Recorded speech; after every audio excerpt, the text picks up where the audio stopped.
বিসমিল্লাহির রহমানির রহিম। আসসালামু আলাইকুম।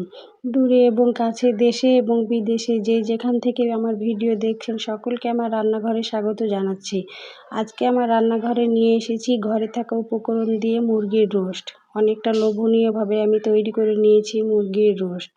এই যে মুরগির রোস্ট তৈরি করার জন্য এখানে আমি 2টা মুরগি নিয়ে নিয়েছি। মুরগিগুলো সুন্দর করে পরিষ্কার করেছি, এখন কেটে নিচ্ছি। 2টা মুরগি থেকে আমার 8 পিস রোস্ট হবে, তাই সুন্দর করে আমি এখন এই যে মুরগিগুলোকে কেটে নিচ্ছি। আমার মুরগিগুলো কাটা হয়ে গেছে, দিয়ে এখন যেগুলো ময়লা আছে সেগুলো সুন্দর করে পরিষ্কার করে নিচ্ছি। মুরগি পরিষ্কার করে নিয়ে চলে এসেছি, এখন ম্যারিনেট করে রেখে দেবো 1 ঘন্টা মতো। ম্যারিনেট করার জন্য এখন আমি এর মধ্যে সামান্য লবণ আর ভিনিগার দিলাম, দিয়ে এখন সুন্দর করে হাত দিয়ে মেখে নিচ্ছি। হাত দিয়ে মাখলে সুন্দরভাবে ওই লবণগুলো মাংসের মধ্যে ঢুকে যাবে, তাই এই যে মাখা হয়ে গেছে, এখন ঢেকে রেখে দেব। 1 ঘন্টা পর চুলায় কড়াই বসিয়ে আমি কড়াইয়ের মধ্যে তেল দিয়ে, তেল গরম হয়ে গেছে, এখন এর মধ্যে মুরগির রোস্টগুলো দিয়ে দিচ্ছি সুন্দর করে ভেজে নেওয়ার জন্য। এই যে আমি 5 পিস দিয়ে দিলাম। এখন এক পাশ হয়ে গেছে, আর এক পাশ সুন্দর করে উল্টিয়ে দিচ্ছি। সুন্দরভাবে উল্টে পাল্টো করে আমি ভেজে নেব।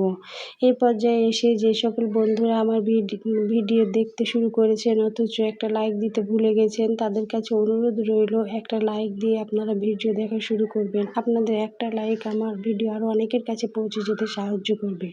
আর যারা এই কাজটি করেন তাদেরকে অসংখ্য ধন্যবাদ।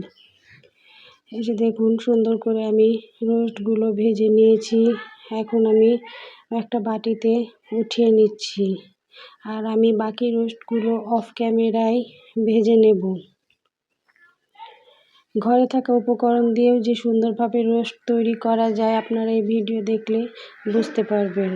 এই যে সুন্দর করে আমি উঠিয়ে নিয়েছি, এখন আমি এর মধ্যে পেঁয়াজ কুচি দিয়ে দিলাম।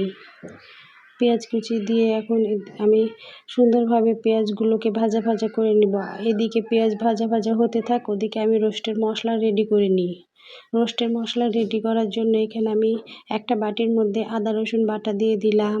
এখন এর মধ্যে পরিমাপ মতো লবণ দিলাম, 1 চামচ মরিচ গুঁড়ো দিলাম, 1 চামচ ধনে গুঁড়ো, 1 চামচ জিরে গুঁড়ো দিলাম, দিয়ে একটু সামান্য পানি দিয়ে সুন্দর করে মশলাগুলো মিশিয়ে নিচ্ছি।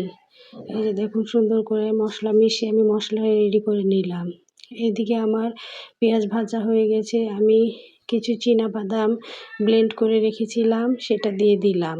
দিয়ে চীনাবাদাম সামান্য পেঁয়াজের সঙ্গে ভেজে নিয়ে এখন আমি যে মশলাটা রেডি করে রেখেছিলাম সেটাও দিয়ে দিলাম। এখন সুন্দর করে ঢাকা দিয়ে দিয়ে কষিয়ে নিচ্ছি।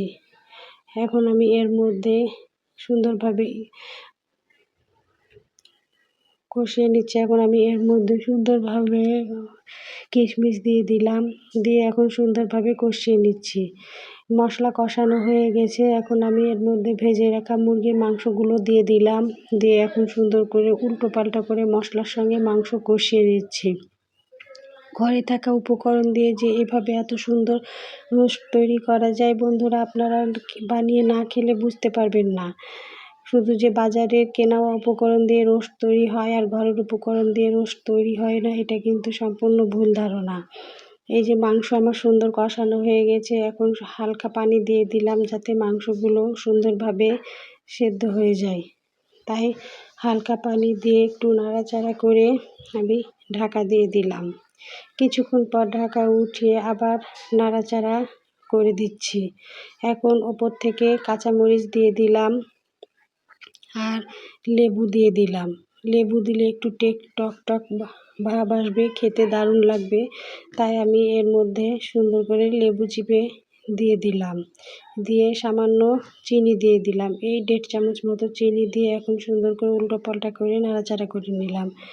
যে সকল বন্ধুরা আমার চ্যানেলে নতুন যুক্ত হয়েছেন, তা আমার ভিডিওর কোনো অংশ যদি আপনাদের ভালো লাগে তাহলে সাবস্ক্রাইব করে আমার পাশেই থেকে যেতে পারেন। আর যারা ফেসবুক থেকে দেখছেন তারা ফলো দিয়ে আমার সঙ্গে থেকে যেতে পারেন। আর যারা এই কাজটি করেছেন তাদেরকে অসংখ্য ধন্যবাদ।